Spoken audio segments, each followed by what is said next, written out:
देखिए, आज मैं यहाँ पे आया हूँ आप लोगों से रूबरू होने के लिए। देरा में उपचुनाव हो रहा है और उपचुनाव में जो है वो मेरे को सहप्रभारी बनाया गया है। इसके नाते मैं आप लोगों के बीच में आया हूँ और मैं हाईकमांड का धन्यवाद करना चाहता हूँ कि उन्होंने श्रीमती कमलेश ठाकुर को जो है वो देरा उपचुनाव में जो है कांग्रेस पार्टी का उम्मीदवार बनाया है। ये हमारे लिए सौभाग्य की बात है कि जहाँ कमलेश ठाकुर जो है वो एक कांग्रेस की कार्यकर्ता हैं, हमारे क्षेत्र की बेटी हैं, हमारे क्षेत्र की बहू हैं, उन्हें जो है वो कांग्रेस पार्टी ने टिकट दिया है। और ये सौभाग्य की बात है कि वो हमारे वर्तमान मुख्यमंत्री ठाकुर सुखविंदर सुक्खू जी की पत्नी हैं। तो इससे बड़ी बात नहीं हो सकती इस क्षेत्र के लिए। तो आज जो देरा के लोगों को जो है वो कांग्रेस पार्टी ने उम्मीदवार दिया है, बहुत सी उम्मीदें हैं देरा के लोगों को, और देरा के लोग जो है वो चाहते भी थे कि कोई ऐसा उम्मीदवार आए जो कि विकास में देरा को आगे लेकर जाए। सर, देरा में आज कैबिनेट फैसले में जो है वो एसपी ऑफिस मिला है और एससी ऑफिस पीडब्ल्यूडी, पर भाजपा कह रही है कि मात्र शिगुफा है और इलेक्शन के बाद कुछ नहीं होगा। भाजपा जो है वो हमेशा क्रिटिसाइज करती है। भाजपा खुद काम करती नहीं है और जो दूसरी पार्टी काम करती है, जो सरकार में होती है, वो पार्टी जो काम करती है उसको उनका क्रिटिसाइज करना उनका एक नैतिक कर्तव्य बन गया हुआ है। अभी आप देखेंगे, मैंने कहा ना कि देरा का ये सौभाग्य है कि वर्तमान मुख्यमंत्री की धर्मपत्नी है और एक अच्छी कार्यकर्ता है हमारी, जिन्होंने कांग्रेस पार्टी के रहते हुए कांग्रेस पार्टी में एक सदस्य के रूप में काफ़ी समय से जो है वो पार्टी का काम भी किया है और अपने पति का काम भी किया है, अपनी जो है वो विधानसभा क्षेत्र का भी काम किया है, एक राजनीतिक सूझबूझ का भी उन्होंने काम किया है। तो उनके द्वारा जो है वो देरा को विकास में आगे ले जाया जाएगा। अभी तो छोटी छोटी बातें हुई हैं, देरा में जो है वो और भी विकास के काम जो है वो आयाम जो है वो स्थापित किए जाएंगे। अभी तो ये शुरुआत है। जब देरा का परिणाम आएगा और श्रीमती कमलेश ठाकुर जो है भारी बहुमत से जीतकर जो है वो सरकार में जाएंगी, विधानसभा में जाएंगी, जो देरा का प्रतिनिधित्व करती हैं, क्योंकि देरा में हमेशा ये बात रही है कि देरा में जो है वो विकास नहीं हुआ है। जब देरा ज्वालामुखी विधानसभा क्षेत्र का हिस्सा था, बहुत से विकास के आयाम जो है वो हमने स्थापित किए हैं। मुझे टिप्स पे याद है कि मैंने अपने समय में, जब क्योंकि ये मेरा हिस्सा था, मेरे चुनाव क्षेत्र का हिस्सा था, उस वक्त कांग्रेस पार्टी की सरकार थी और कांग्रेस पार्टी की सरकार में रहते हुए हमने जो है वो देरा के विकास में कितनी जो है वो चीज़ें जो है वो हम लेकर आए थे, मैं उनको गिना सकता हूँ। और समय आने पर जब हम गाँव में जाएंगे तो हम बताएंगे कि देरा का विकास जो है वो कांग्रेस पार्टी ने किया है। देरा में आज जितना भी विकास हुआ है इसमें कांग्रेस पार्टी की अहम भूमिका रही है। देरा के पूर्व विधायक होशियार सिंह, जो कि उनको भाजपा की टिकट मिली है इस बार, इसे कैसे देखते हैं आप? देखिए, आज देरा की जनता को ये सोचना पड़ेगा कि 15 महीने के बाद उनके ऊपर जो है चुनाव थोपा जा रहा है। देरा की जनता ने उनको जो है वो 5 साल के लिए चुना था और एक आज़ाद उम्मीदवार के रूप में, ना उन्होंने कांग्रेस पार्टी के उम्मीदवार को जिताया था, ना उन्होंने भारतीय जनता पार्टी के उम्मीदवार को जिताया था। उन्होंने एक आज़ाद उम्मीदवार को जिताकर जो है वो अपनी रहनुमाई करने के लिए भेजा था।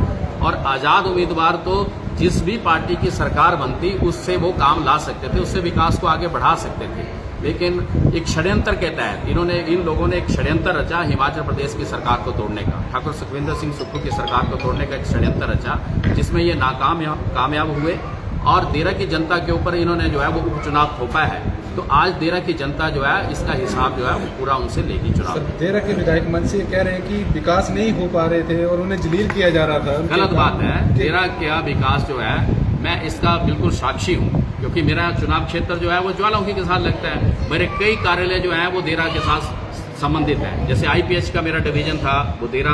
मुझे मालूम है कि देरा के लिए कितना पैसा दिया गया और ज्वालामुखी के लिए कितना पैसा दिया गया। कई बार हमारी दोनों की आपस में बहस भी होती थी। डिजास्टर आया, डिजास्टर में जितना पैसा मुख्यमंत्री ने हमें दिया, हमने जब वो डिवाइड किया तो मैं बता सकता हूँ आप लोगों को कि इतना पैसा आया और इतना डिवाइड हुआ, उसमें मेरे को कितना उनके लिए इस्तीफा देकर चुनाव लड़ना पड़ा। ये तो उनसे आप पूछ सकते हैं कि उन्होंने क्यों दिया, क्यों इस्तीफा दिया। सर, उनका देरा की जनता ने तो उनको 5 साल के लिए चुन के भेजा था। सर, उनका किस षड्यंत्र में वो लोग शामिल थे, क्यों ऐसा षड्यंत्र उन लोगों ने सरकार को तोड़ने के लिए रचा, ऐसी क्या नौबत आ गई उनको षड्यंत्र रचने की? सर, उन लोगों ने ये सोचा था कि हम सरकार को तोड़ेंगे और सरकार को तोड़ के हम सरकार में जाएंगे और सरकार में रहकर जो है वो अपने अपने पद जो है वो सुरक्षित करेंगे, लेकिन वो चीजें हो नहीं पाई उनसे।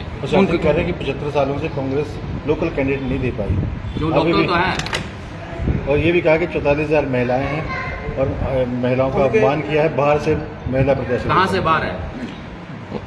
जसवा कंस्टिट्यूंसी, देरा कंस्टिट्यूंसी के रहने वाले लोग क्या विदेशी हैं? उन्होंने ये भी कहा कि 1 कनाल भूमि खरीदने से कोई देरा की बेटी नहीं बन जाता। क्यों नहीं बन जाता? किसी की जमीन है, किसी का घर है, कई लोग ऐसे हैं जो चुनाव लड़ते हैं। मेरा जन्म जो है वो गिरली में हुआ है, मेरे दाद के जो है वो गरली में है, पर मेरी कर्म भूमि जो है ज्वालामुखी है। मैं ज्वालामुखी से चुनाव लड़ता हूँ। ज्वालामुखी में मेरे पिताजी जब अनमैरिड थे तब से वो ज्वालाजी में रह रहे हैं। हमने ज्वालामुखी में तो जमीन परचेज की है, पुश्तैनी जमीन तो मेरी गरली में है। उन्होंने कहा कि राज्यसभा के जब सांसद के जब वोट हुए थे, जब उन्होंने क्रॉस वोट किया, उसके बाद जब वो विधानसभा से बाहर निकले तो कांग्रेस के 5-6 कार्यकर्ताओं ने उनका घेराव किया, तीनों निर्दलियों का, उनको जो है अटैक करने की कोशिश की। उस समय जो है भाजपा की फोर्स ने उनको बचाया। ऐसा कुछ नहीं था, उनको तो बाई सिक्योरिटी मिली हुई थी। वो तो हेलीकॉप्टर में आ रहे थे, बाई सिक्योरिटी में आ रहे थे, और सिक्योरिटी जो है वो हमारे सारे बैरिकेड्स विधानसभा के तोड़ दिए थे। वो झूठ बोल रहे हैं। संजय जी, टिकट में देरी, अब टिकट फाइनल हो गए तो जीत को लेकर कितने आश्वस्त हैं? बिल्कुल आश्वस्त है। कांग्रेस पार्टी थंपिंग मेजॉरिटी से जो है, भारी बहुमत से जो है वो देरा की सीट को जीतेगी और हिमाचल विधानसभा में श्रीमती कमलेश ठाकुर जो है विधायक के रूप में जाएंगे। देरा हॉट सीट है क्योंकि मुख्यमंत्री की पत्नी चुनाव लड़ रही है, तो चुनौतियां हमारे लिए हर सीट हॉट है। चुनौतियां काफी हैं। हमारे लिए हर सीट हॉट है। जहां से भी कांग्रेस का उम्मीदवार चुनाव लड़ रहा है, हम उसको हॉट इससे लड़ रहे हैं, चाहे वो धर्मपत्नी मुख्यमंत्री की हो या हमारा कोई कार्यकर्ता लड़ रहा हो। सर, हिमाचल में 3 सीटों पे चुनाव हो रही है, कितनी सीटें जो कांग्रेस की जो हम नहीं 3 की 3 सीटें जीते। पूरी तरह आश्वस्त हैं? बिल्कुल।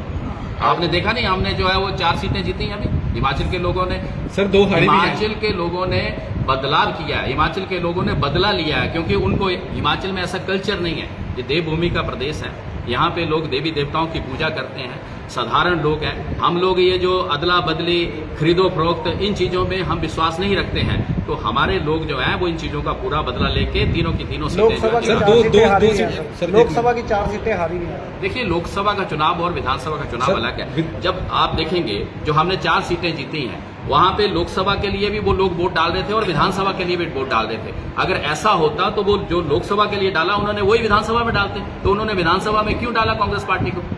यहाँ पे विधानसभा का अलग तरीके से चुनाव लड़ा जाता है, पार्लियामेंट का चुनाव जो है वो अलग इस पे लड़ा जाता है, क्योंकि वो नेशनल लेवल के इश्यूज आते हैं। लोगों की भावनात्मक तरीकों से, कई तरीकों से लोग जुड़े हुए हैं। यहाँ व्यक्तिगत तौर पे लोग जुड़े होते हैं। सर, कांग्रेस एक मुश्त होकर लड़ेगी चुनाव दे रहा है। बिल्कुल, आप देख सकते हैं अभी तो 10 मिनट पहले, 15 मिनट पहले जो है टिकट अनाउंस होती है, और अभी मैं सह प्रभारी होने के नाते सिर्फ आता हूं। मैंने किसी को फोन नहीं किया, कुछ नहीं किया। तमाम हमारे देरा के नेता जो है वो यहाँ पे जिसको पता लग रहा है वो सारे यहाँ पे मौजूद हो रहे हैं। तो आप देखते हैं कि कांग्रेस पार्टी एकजुट है और एकजुट। चुनाव में धर्मशाला में देरी के कारण हॉट सीट थी धर्मशाला, वहाँ भी चुनाव हारी थी और यहाँ भी देरी वही हुई है। देरी कहाँ हुई है? 14 तारीख से लेकर 21 तारीख तक नॉमिनेशन है। 21 तारीख तक नॉमिनेशन है, इसमें देरी नहीं है। हाँ, अगर हम लास्ट डे अनाउंस करते, जैसे मान लो 21 है और 21 को मॉर्निंग में करते या 20 को मॉर्निंग में करते, तब हम मान सकते थे देरी।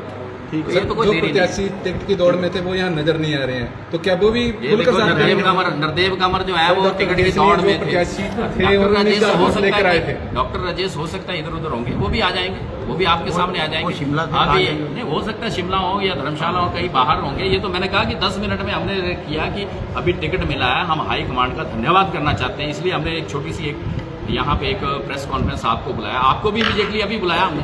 अगर हमने पहले फिक्स की होती तो हम आपको मॉर्निंग में कॉल करते कि जी हमने इतने बजे प्रेस कॉन्फ्रेंस रखी। सर, सह प्रभारी होने के नाते आगे की क्या रणनीति है सर?